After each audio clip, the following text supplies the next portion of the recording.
Assalamualaikum warahmatullahi wabarakatuh. Selamat malam para sahabat Lingserwengi semua dimanapun Anda berada. Semoga para sahabat Lingserwengi semua selalu diberi keberkahan dan selalu diberi rezeki yang lancar, berkah, dan dipermudah semua urusannya. Dan kepada sahabat yang baru masuk dan baru gabung dengan channel Lingserwengi, kami ucapkan selamat bergabung dan selamat menikmati cerita mistis dari kami. Langsung saja malam ini kami akan membawakan sebuah cerita yang tentunya mistis. Jangan lupa aktifkan tombol subscribe, like, dan tekan tombol lonceng untuk mendapat notifikasi di saat Lingserwengi update cerita mistis terbaru. Nggak perlu lama-lama lagi, mari kita langsung menuju ke ceritanya.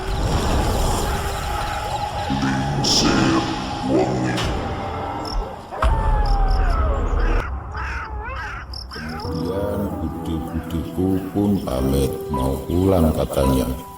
Kulihat dari kejauhan sepertinya itu Reni. Dan benar saja, itu benar-benar Reni. Ia mengenakan ojek untuk kesini. Ojek pun berhenti tepat di depan rumahku. Reni pun langsung turun dari ojeknya, kemudian menghampiriku dan keluarga yang tengah menunggu.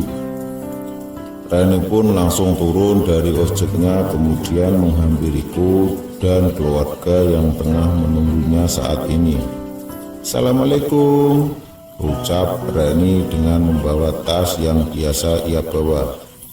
Waalaikumsalam, jawab kami berempat dengan serempak.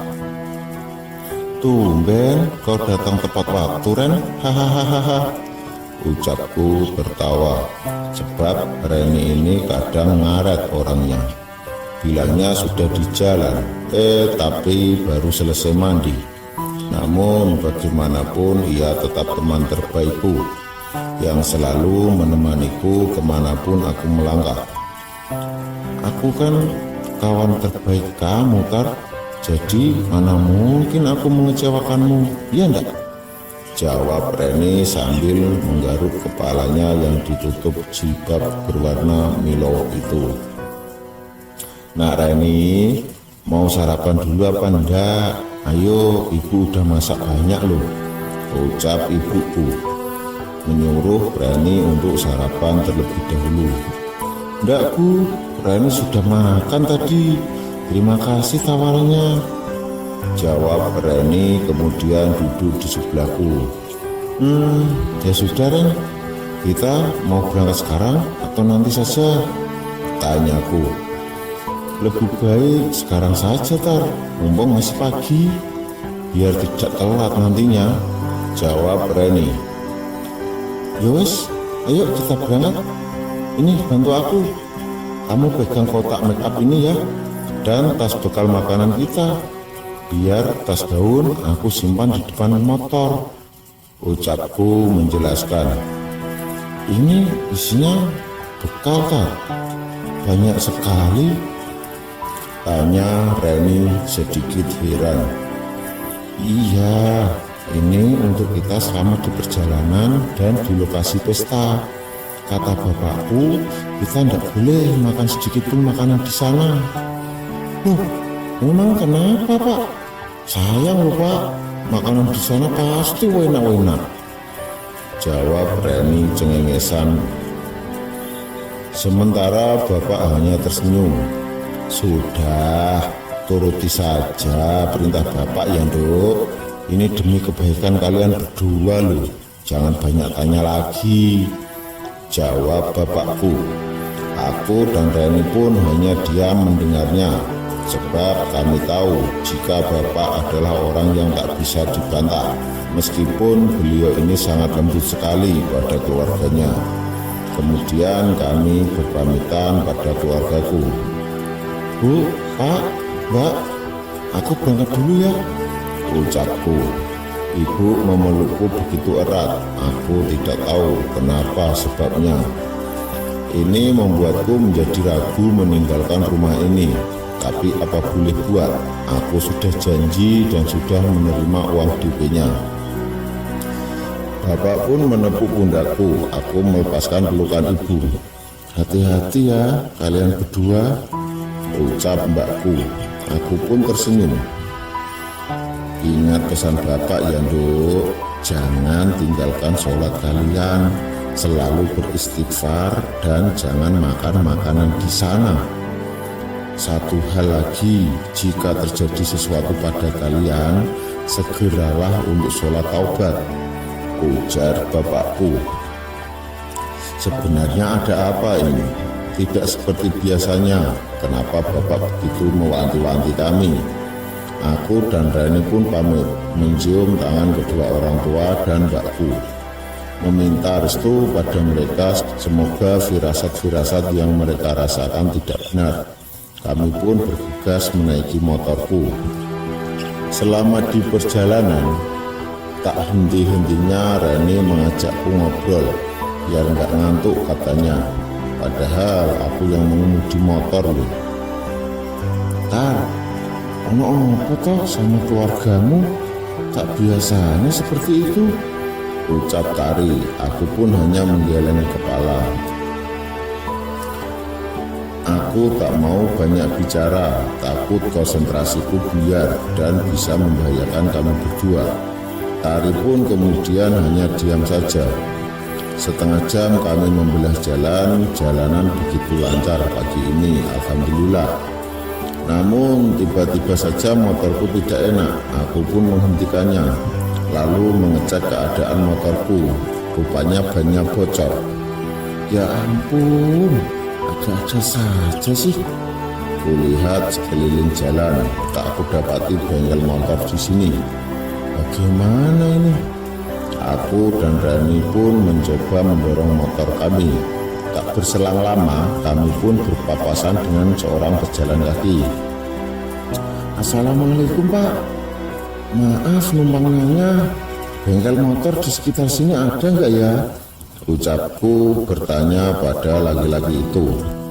Ada Nduk, tapi masih jauh, sekitar 1 kilometer lagi, jawabnya. Aku pun mengangguk, lalu berterima kasih padanya. Kemudian kami mendorong motor lagi sesuai arahan bapak itu.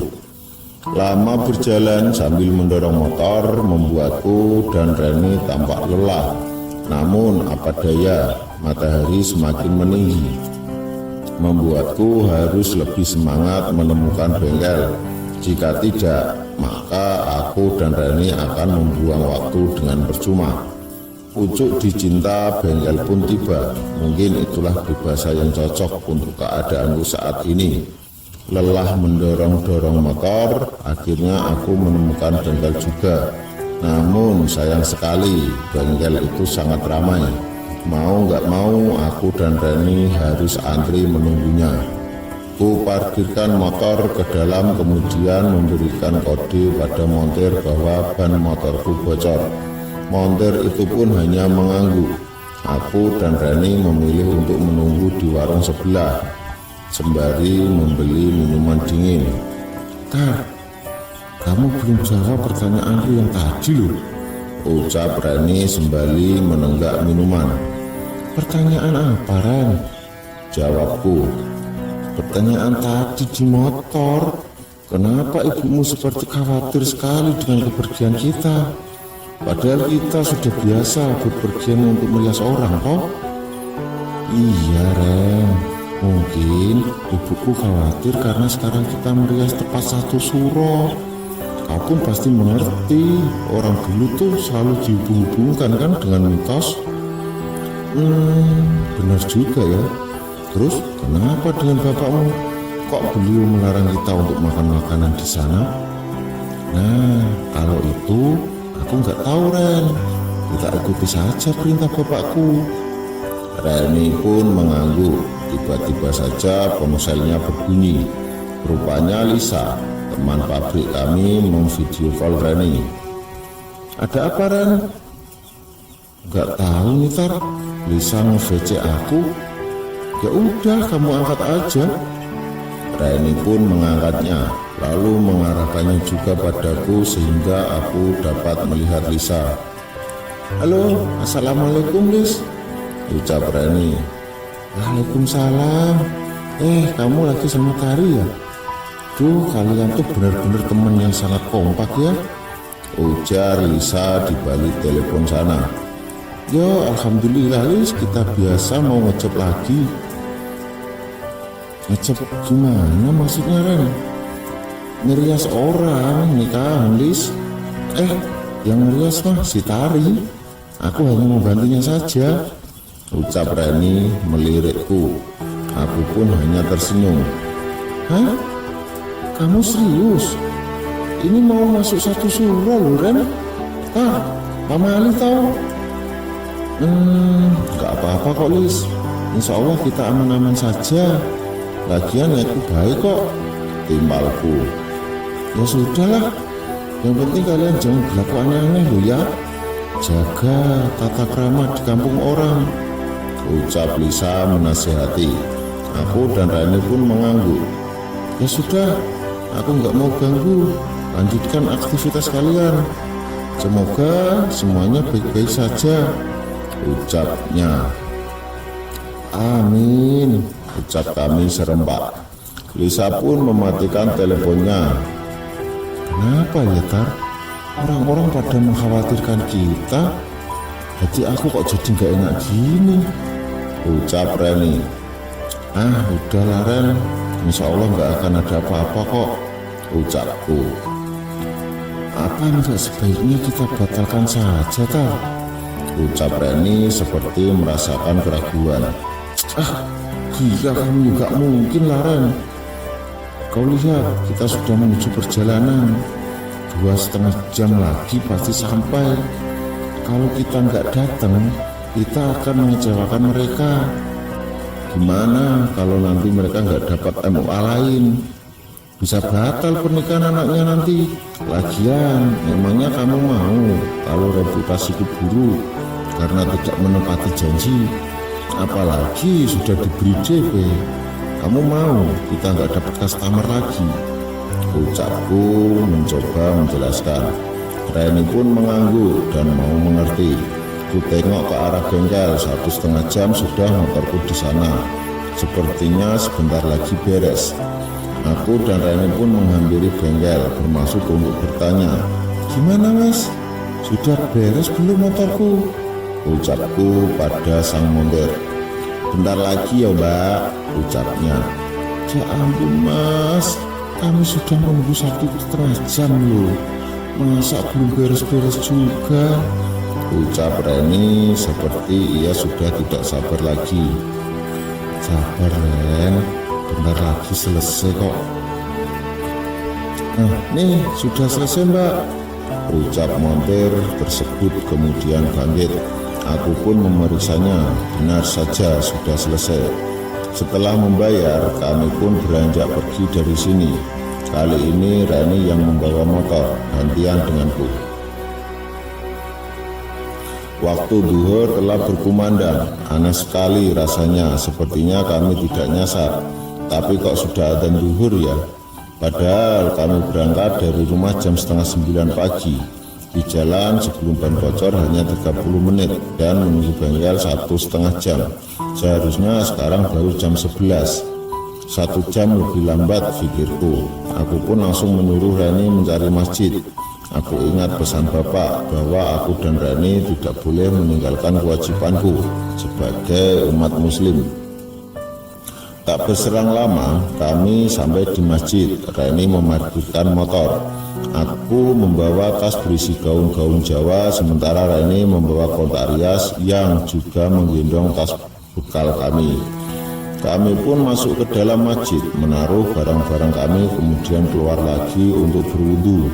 Setelahnya kami sholat, memohon doa agar selamat sampai tujuan dan pulang pun dengan selamat pula. Beres sholat, aku dan Reni langsung mencari tempat untuk makan bekal dari ibu tadi. Kami tidak mungkin makan di masjid, tidak etis rasanya. Selesai makan di sebuah taman, kami langsung melanjutkan perjalanan kami menuju kampung Cimelati di desa Cimelati. Aneh sekali bukan? Bagaimana bisa nama kampung dan dusunnya sama? Semoga saja tidak nyasar. Alhamdulillah, adzan asar telah berkumandang dan kami sudah sampai di dusun Cibogo, sebelah dengan dusun Cimelati. Itu artinya perjalanan kami sebentar lagi sampai. Kami pun kembali mencari masjid untuk melaksanakan sholat asar. Setelah sholat, kami menyempatkan diri terlebih dahulu untuk mampir kembali ke sebuah warung untuk beristirahat. Kami tidak mau memforsir tenaga kami, karena seharian ini sudah lelah di perjalanan yang tak terduga ini. Kukira kami akan sampai asar ini, namun ternyata pikiranku salah. Sudah adzan asar, namun kami baru sampai di dusun sebelahnya. Di dusun ini kami beristirahat di sebuah warung yang terbuat dari bambu. Suasana perkampungan di kaki gunung sangat asri sekali, apalagi menjelang senja seperti ini. Sudah banyak suara tonggeret dan burung yang bersautan. Terasa tenang, namun tidak dapat kusangkal bahwa suasana mistis pun sudah terasa. Aku dan Reni kemudian memasuki warung tersebut. Rupanya yang menjaganya adalah seorang mbok tua, sekitar 65 tahun umurnya. "Nuwun sewu, Mbok, saya mau pesen teh manisnya 2 ya," ucapku kepada si mbok yang tengah terduduk sambil menatap kami. "Iya, Nduk, Mbok masak dulu ya airnya," ucap mbok tersebut. Aku dan Rani pun mengangguk. Sepi sekali warung ini, bahkan sekedar yang lewat saja tidak ada, pikirku. Padahal warung ini adalah perbatasan dengan dusun Cimelati. Seharusnya banyak orang yang berlalu lalang. Mungkinkah karena sudah sore jadi orang-orang di dusun ini lebih memilih berdiam di rumah? Entahlah, aku pun tidak tahu. Cukup lama menunggu, akhirnya Simbok membawakan kami berdua cangkir teh manis panas. Beliau pun ikut duduk di depan kami dan dibatasi oleh meja yang berisi gorengan.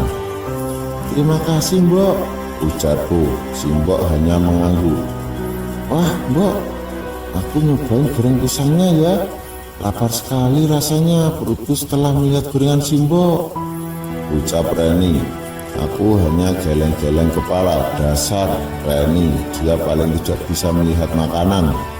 Pasti bawaannya langsung lapar. Simbok tersenyum melihat Reni dengan lahapnya memakan goreng pisang. Membuatku ingin mencicipinya juga. Akhirnya aku pun ikut mengambilnya satu dan memakannya. Masya Allah, pantas. Reni begitu lahap, rupanya gorengan Simbok begitu nikmat rasanya. "Kalian dari mana, Nduk?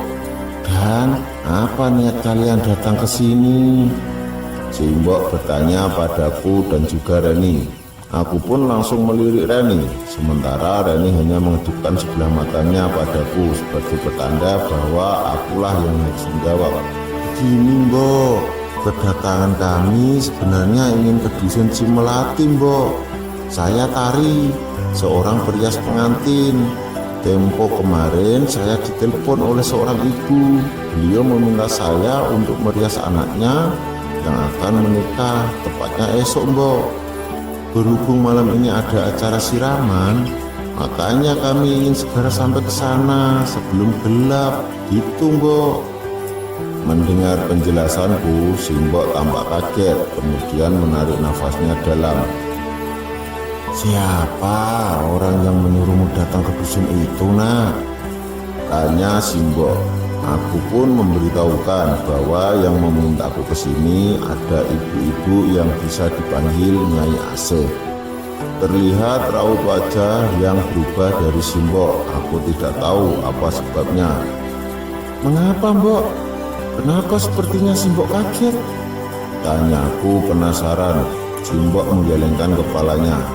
"Tidak apa-apa, Nak. Kau serius ingin ke sana?"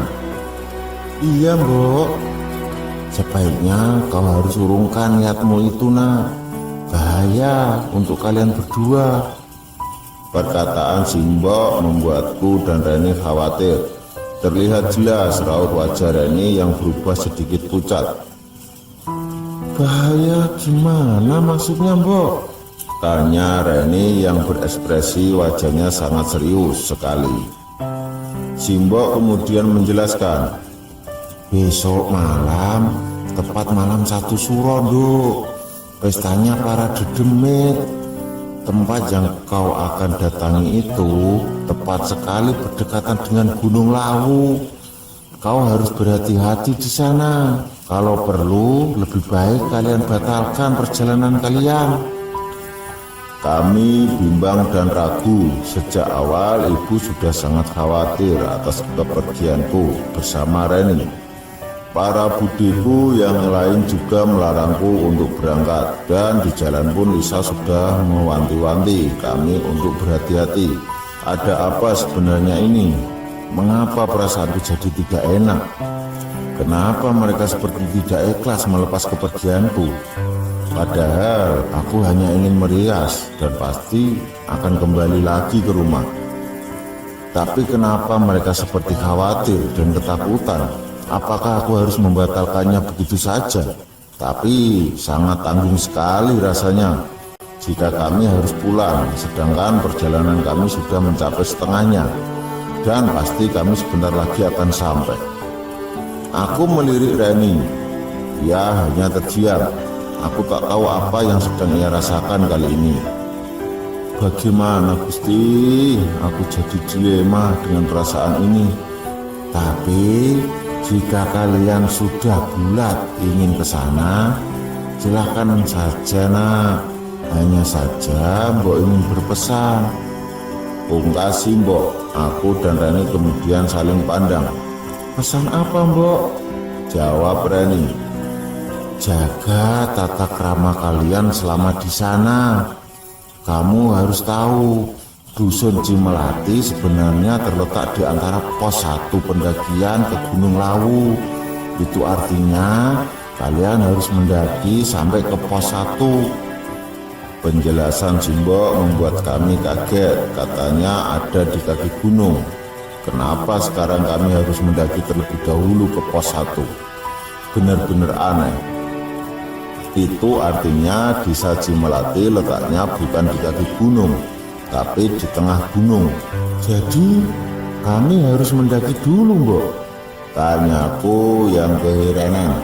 Sebelumnya kami bertanya pada orang di sekitar sini, katanya dusun atau desa Cibogok ini bersebelahan dengan dusun Cimelati.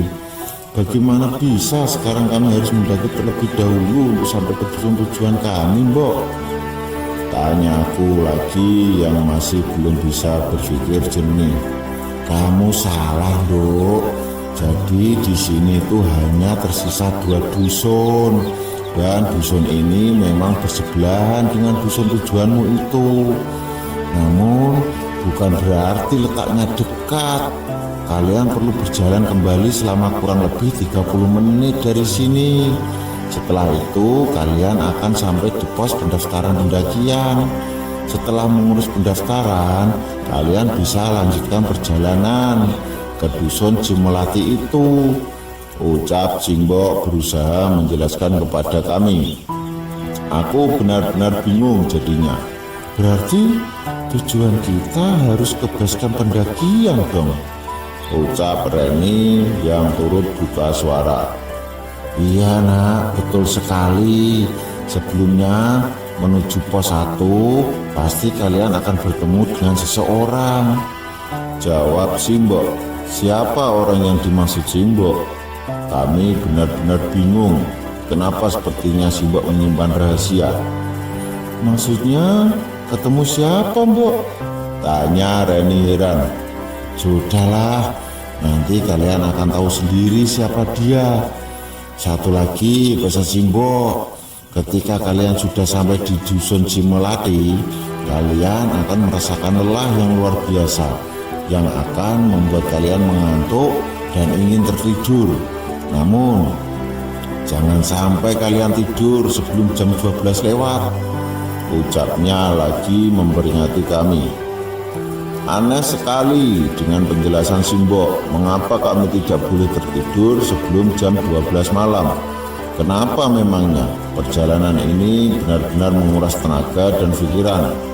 Dan jangan pernah kalian makan sedikit pun makanan yang tersaji di sana ya nak. Tuturnya kembali. Aku dan Reni saling pandang. Lagi dan lagi, aku dan Reni kembali dilarang agar tidak makan makanan di sana. Ada apa sebenarnya ini? Duh, Mbok, ada apa toh, Mbok? Di rumah Bapak Tari juga melarang kami seperti itu. Simbok juga ikut melarang kami juga. Ada apa sih sebenarnya, Mbok? Aku tak mengerti. Aku langsung menyenggol lengan Reni karena merasa sungkan pada Simbok.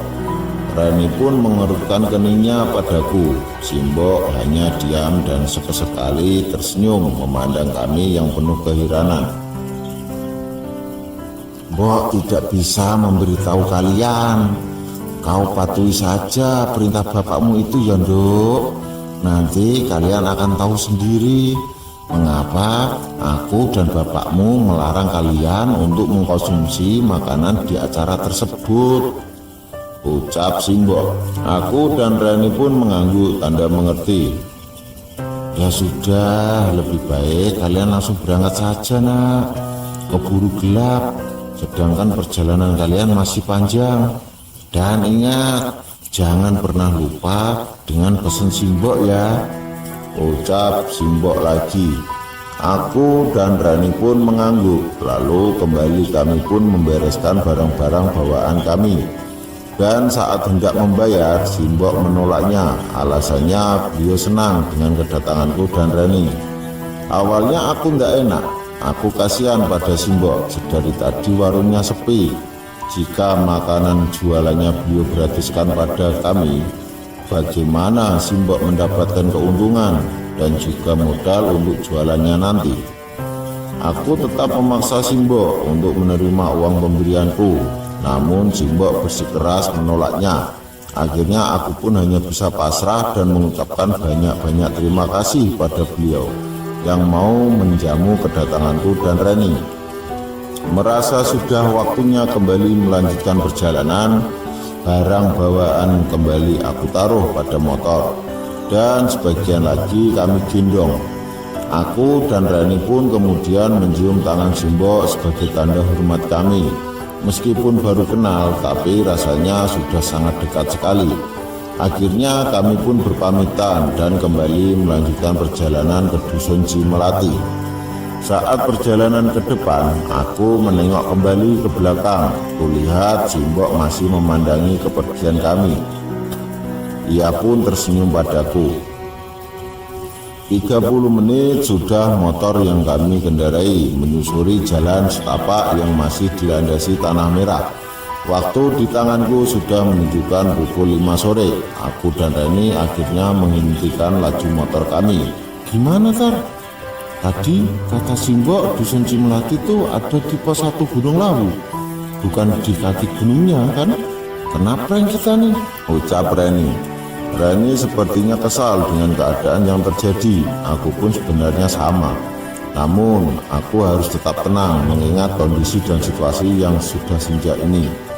Udahlah Ren, bentar lagi kita pasti sampai kok, ucapku mencoba menenangkan. Dari tadi kamu tuh bilangnya sebentar lagi. Hari mau gelap nih, bentar lagi juga adzan maghrib. Terus kita harus gimana? Kamu gak ada niatan kah untuk putar balik aja? Lama-lama aku takut loh. Benar juga ucapan Reni. Pikiranku, aku dan Reni akan sampai lokasi sehabis zuhur. Namun nyatanya sudah mau maghrib saja kami masih di jalan. Namun lagi-lagi tak mungkin aku batalkan perjalanan ini dan kembali ke rumah tanpa menyelesaikan tugasku sebagai perias pengantin.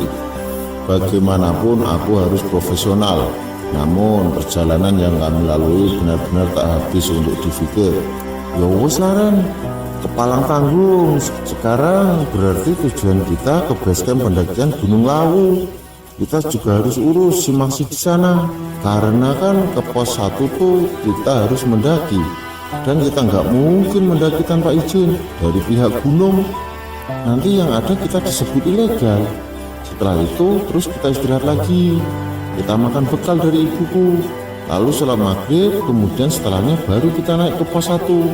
Walah gaya mutar-tar, pakai bilang ngurus si Maksi segala, kayak pernah naik gunung saja. Reni menertawakanku. Memang benar, aku tidak pernah naik ke gunung. Alasannya tentu saja karena aku adalah kaum rebahan. Jadi jika tidak ada kerjaan, ya lebih baik aku tidur di rumah saja. Lebih nyaman rasanya. Ya kan, gini-gini juga aku sering baca soal pendakian, Ren.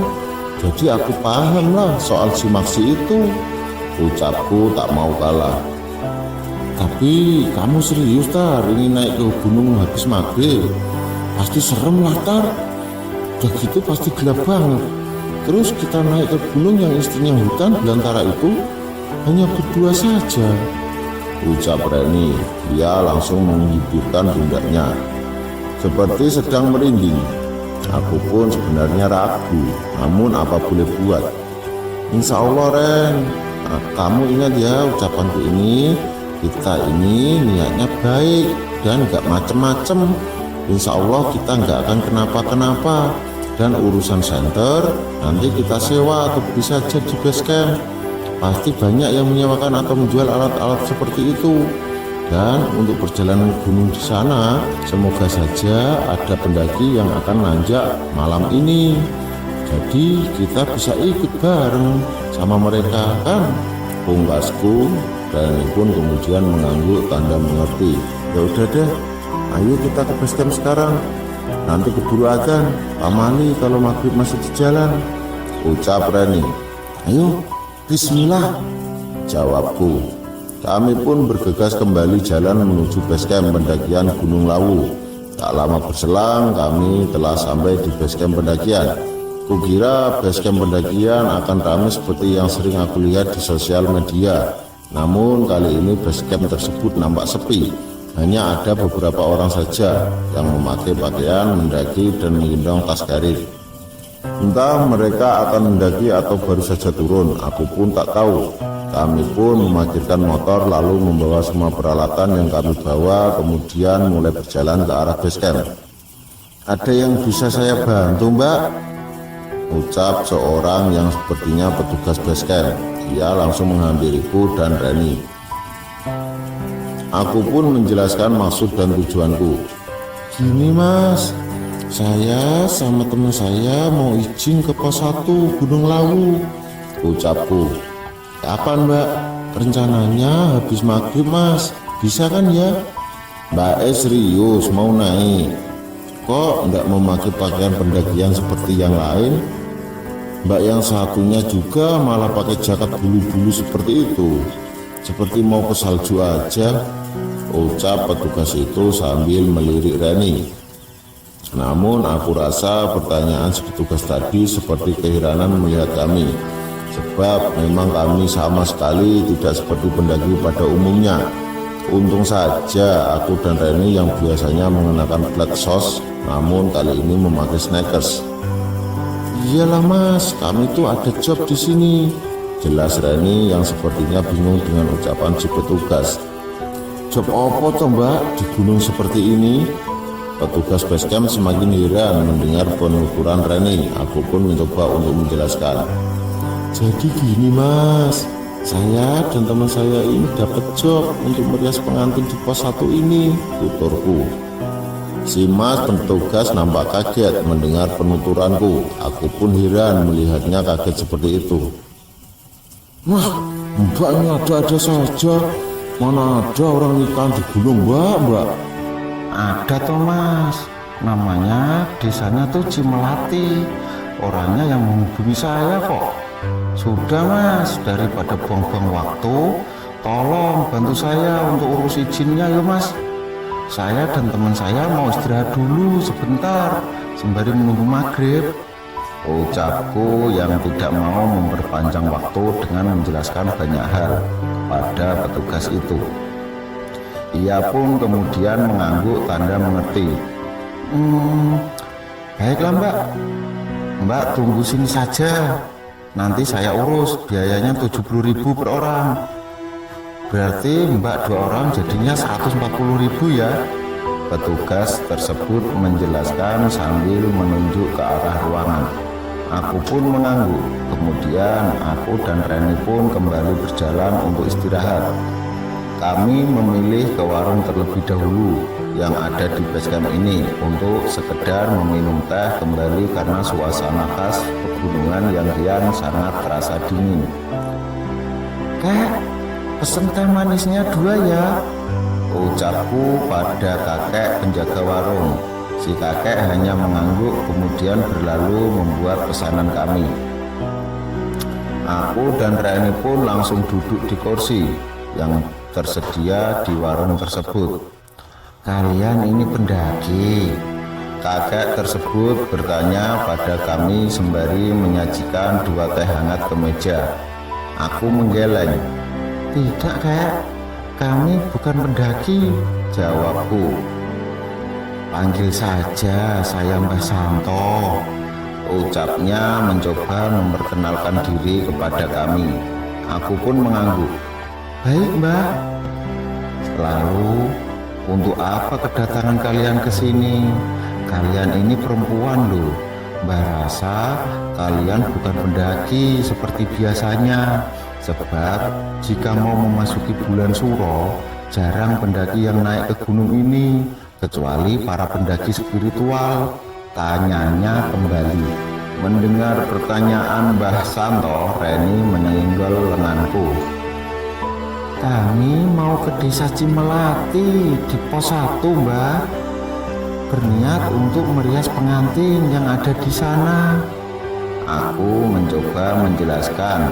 Si Mbah yang rambutnya sudah dipenuhi banyak uban itu pun kemudian mengangguk tanda mengerti. Jadi rupanya kalian toh yang disuruh Nyai Asih untuk merias putrinya yang akan menikah itu, tanya si Mbah. Ia melirik ke arah aku dan Reni secara bergantian. Aku dan Reni pun langsung saling tatap sebab merasa heran. Kok Mbah tahu? Ucap Reni yang tak kalah herannya denganku. Kemudian Mbah Santo hanya tersenyum pada kami berdua. Ya tahu tojo, kalian tidak perlu heran seperti itu. Kapan kalian mau naik? Tanyanya. Sehabis maghrib Mbah, tuturku memberitahu. Baiklah, jangan khawatir. Nanti kalian akan Mbah temani ke sana, ucapnya. Lagi dan lagi aku dan Reni hanya bisa saling tatap. Oh, ndak usah Mbah, kami bisa bareng dengan pendaki lain untuk naik ke sana, ucapku tak mau merepotkan. Kalian lihatlah, pendaki kali ini sepi, apalagi malam 1 Suro seperti ini, jarang ada yang mau ke sini. Tapi tadi kami lihat ada rombongan yang bawa carrier Mbah, jawab Reni. Aku pun mengangguk. Yang tadi pendaki baru turun, mereka sedang istirahat di base camp. Sebentar lagi juga pulang. Sudah, ndak apa, Mbah akan menemani kalian. Mbah juga tahu siapa Nyai Asih itu. Sebenarnya tak enak hatiku untuk menerima tawaran Simbah, tapi mau bagaimana lagi, aku pun tidak berani jika harus mendaki berdua dengan Reni malam-malam gini, meskipun hanya ke pos 1 saja. Akhirnya aku pun mengangguk dan mengiyakan tawaran Simbah. Sudah adzan maghrib, mari ikut Mbah ke surau. Kita laksanakan kewajiban terlebih dahulu. Tak terasa adzan maghrib memang sudah berkumandang. Aku dan Reni pun mengangguk dan mengikuti langkah Simbah menuju surau untuk melaksanakan sholat terlebih dahulu. Setelah itu kami akan langsung menuju ke pos 1.